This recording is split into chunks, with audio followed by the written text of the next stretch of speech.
ఇక AP deputy CM Janasena అధినేత పవన్ కళ్యాణ్ పై తెలంగాణ నేతలు ఫైర్ అయ్యారు. హైదరాబాద్ లో పవన్ కళ్యాణ్ నవనిర్మాణ సభ పెడతానన్నడాన్ని మంత్రి పొన్నం ప్రభాకర్ ఆక్షేపించారు. బీజేపీతో ఒప్పందం మేరకే పవన్ నటన ప్రారంభించారని ఆరోపించారు. తెలంగాణ ప్రజలను కించపరిచేలా మాట్లాడిన పవన్ ఇక్కడి ప్రజలకు క్షమాపణలు చెప్పిన తర్వాతనే సభ పెట్టాలని కాంగ్రెస్ ఎమ్మెల్యే అనిరుద్ రెడ్డి డిమాండ్ చేశారు. ప్రజల మధ్య చిచ్చు పెట్టాలనుకునే రాజకీయ నాయకులను వదిలిపెట్టబోమని హెచ్చరించారు టీఆర్ఎస్ అధినేత్రి కవిత. తెలంగాణ అస్తిత్వం మీద దెబ్బ కొడతామంటే సైలెంట్ గా ఉండేది లేదన్నారు ఆమె. ఆంధ్రప్రదేశ్ ఉప ముఖ్యమంత్రిగా ఏమైనా చేయగలిగితే, ఏమైనా పీకగలిగితే అక్కడ చేయి. ఇక్కడికి వచ్చి నవ నిర్మాణ సమితి పేరు మీద నువ్వు ఇక్కడ ఏదో చేసేటువంటి కార్యక్రమంలో ఇక్కడ ఎవడు సహించడానికి సిద్ధంగా లేడు. తెలంగాణ ఏర్పడితే 11 రోజులు అన్నం తినటువంటి వెధవాచి ఇక్కడ మా తెలంగాణ పట్ల ఏదో ముసలి కన్నీరు గారు తొక్కుకోం.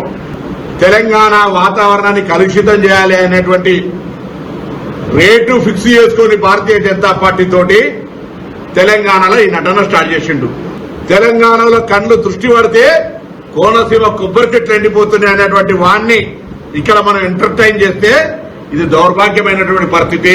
అంటే తెలంగాణ వాళ్ళని ఇంత నీచంగా ఆయన మాట్లాడి, తెలంగాణ గురించి, తెలంగాణ ప్రజల గురించి మాట్లాడి, తెలంగాణ రాగానే పారిపోయి తెలంగాణ వద్దు అనేటోళ్ళు కూడా ఈరోజు వచ్చి సభలు పెట్టుకొని చేస్తున్నామని అంటే ఇది ఇంకొక ప్యాకేజ్ లాగా ఎవరితోనన్నా మాట్లాడుకునేమో అని నాకు డౌటు.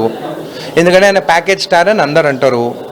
ఆయన డిప్యూటీ సీఎం అయిన తర్వాతనే కొంచెం ఫైనాన్షియల్ కూడా బాగా అయ్యిండని చెప్పి కూడా పబ్లిక్ టాక్. తెలంగాణలోని అవతలో ఎంత కించపరిచి మాట్లాడినా కానీ ఒక్క స్టేట్మెంట్ అని ఇస్తున్నారా? ఇప్పుడు ఏమనిపిస్తుంది అంటే వాళ్ళు బీఆర్ఎస్ వాళ్ళు ఈ ఆంధ్ర పార్టీ జనసేనతో పొత్తేమని పెట్టుకుంటుందేమో, అందుకే మాట్లాడతారేమో అని అనిపిస్తుంది. ఆంధ్ర రాజకీయ నాయకులు వచ్చి సెక్రటేరియట్ల గంట తిప్పుతామంటేనే మాకు ప్రాబ్లం. అది రానియం. పవన్ కళ్యాణ్ గారు మీ కాడ రాజధాని కట్టుకున్నాడు రాదు శాత కాదు, కానీ ఇడికొచ్చాట తెలంగాణ నవనిర్మాణం చేస్తారట. మా పని మేము చేసుకుంటాం, మా నిర్మాణం మేము చేసుకుంటాం, మా కథలు మేము పడతాం. రాష్ట్రం విడిపోయింది, ప్రజలు విడిపోలే. మీరు ప్రజల మధ్యలో చిచ్చు పెట్టకండి. చిచ్చు పెడితే మాట్లాడేటోళ్ళు లేరు, ఊరుకుంటోళ్ళు లేరు అనుకుంటారేమో. ఇగో ఈ జెండా రాకముందు లెక్క వేరే, ఇప్పుడు లెక్క వేరే. టీఆర్ఎస్ 2.0 ఇక్కడ, టీఆర్ఎస్ 2.0 ఇక్కడ పెట్టుకుంటే మాత్రం మంచిగా ఉండదు. ఇది వరకు ఒకసారి పెట్టుకున్నారు, రాష్ట్రం వచ్చింది. ఈసారి మూతి పనులు రాలిపడతాయి.